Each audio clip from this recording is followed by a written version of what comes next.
Are you one of the millions of people who rely on a blue badge to maintain your independence? The recent announcements from the Department for Work and Pensions have sent shockwaves through the disability community, leaving many wondering, will I lose my blue badge when these PIP changes come into effect? With so much uncertainty and confusion swirling around, it's no wonder that anxiety levels are running high. But here's something you might not know: amid all the planned reforms, there's actually some unexpected good news for blue badge holders that isn't making the headlines. What exactly is changing with PIP? Will your blue badge really be affected by these reforms? And most importantly, what do you need to do right now to protect your entitlements? These are critical questions that demand clear answers, especially when your mobility and independence hang in the balance. Before I dive into the facts about these proposed changes and what they mean specifically for blue badge holders, make sure you hit that subscribe button and turn on notifications so you never miss crucial benefit updates that could affect your daily life. Your financial well-being might depend on staying informed. Welcome back to the channel, where we break down complex benefit changes into clear, actionable information. Today, we're focusing on the recent DWP announcement regarding proposed changes to Personal Independence Payment, PIP, and what this specifically means for blue badge holders across the UK.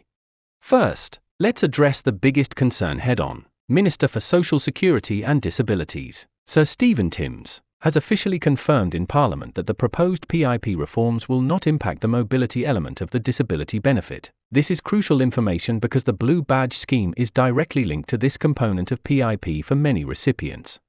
In fact, Sir Stephen made this explicitly clear during a recent parliamentary debate when he stated that the availability of blue badges is not affected by anything in the Green Paper, because the mobility component of personal independence payment is not changed by any of the proposals we have made. This is significant reassurance for the thousands of people who depend on their blue badge for essential accessibility.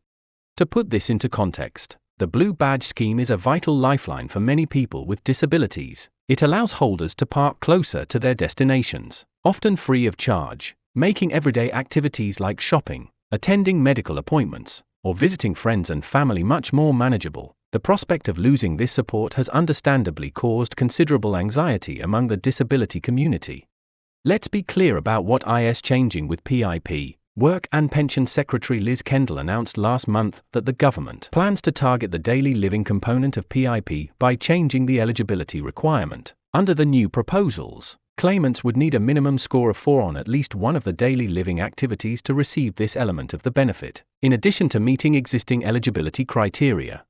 However, and this is the key point, there will be no changes to the mobility part of PIP. This means that if you currently qualify for a blue badge through the mobility component of PIP, these proposed reforms should not affect your eligibility for the blue badge scheme.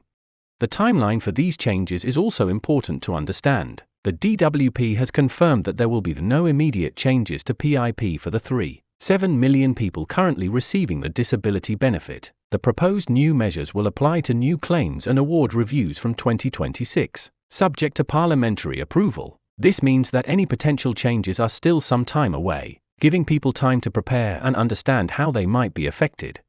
For existing PIP claimants who might be concerned about these changes, it's worth noting that the reforms will only apply when your award is due for review. You can find the date of your PIP review on your original award letter, so there's no need to panic about sudden changes to your entitlements. It's also important to highlight that 35,420 PIP claimants living in Scotland still on PIP will transfer to adult disability payment this spring. Future reviews for these claimants will be carried out by Social Security Scotland, not the DWP. The proposed reforms will not directly affect disability claimants in Scotland currently claiming devolved health-related benefits unless funding for the Scottish Government is impacted by planned changes by Westminster.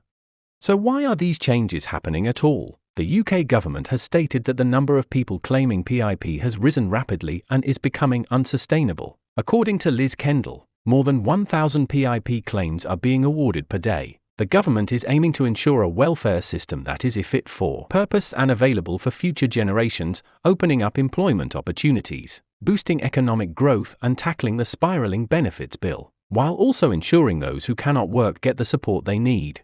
Other elements of the reform package include ending reassessments for disabled people who will never be able to work and people with lifelong conditions, scrapping the work capability assessment, providing improved employment support backed by £1 billion, and legislating to protect those on health and disability benefits from reassessment or losing their payments if they take a chance on work. On the flip side, the government is reintroducing reassessments for people on incapacity benefits who have the capability to work, rebalancing payment levels in universal credit to improve the standard allowance, and consulting on delaying access to the health element of universal credit until someone is aged 22.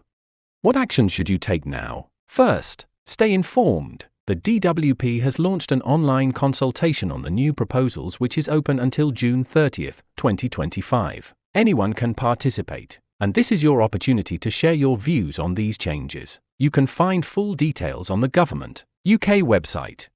Second, if you're concerned about how these changes might affect you personally, make a note of when your next PIP review is scheduled. Remember, any changes will only apply at that point, not before. Third, if you have specific questions about your blue badge, you can contact your local council, which administers the scheme. They should be able to provide you with the most up-to-date information relevant to your area. It's also worth noting that Ms. Kendall announced that the number of face-to-face assessments will be increased to ensure people are receiving the support they need, and all PIP assessments will be recorded as standard. Sir Stephen Timms will be working with experts, disabled people, and stakeholders to reform the PIP assessment process. While these changes primarily affect England and Wales, there may be knock-on effects for devolved administrations, particularly if Westminster decisions impact overall funding. So even if you're in Scotland or Northern Ireland, it's worth staying aware of these developments. To summarise what we've learned today, the proposed changes to PIP will not affect the mobility component of the benefit, which means blue badge holders should not see changes to their eligibility under these reforms. The changes primarily target the daily living component of PIP and will not come into effect until 2026 at the earliest, and then only when your award comes up for review. While there are significant changes coming to the welfare system, it's important to focus on the facts rather than speculation or rumours. The government has explicitly stated that the mobility component of PIP is not changing, which provides important reassurance for blue badge holders.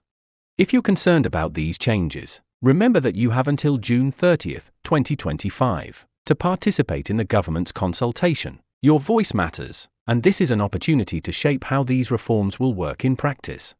I hope this video has helped to clear up some of the confusion around the proposed PIP changes and what they mean for blue badge holders. If you found this information useful, please give this video a thumbs up and share it with anyone else who might benefit from this clarification. Have you participated in the government consultation yet? Are you concerned about other aspects of the PIP reforms? Let me know in the comments below, and I'll do my best to address your questions in future videos.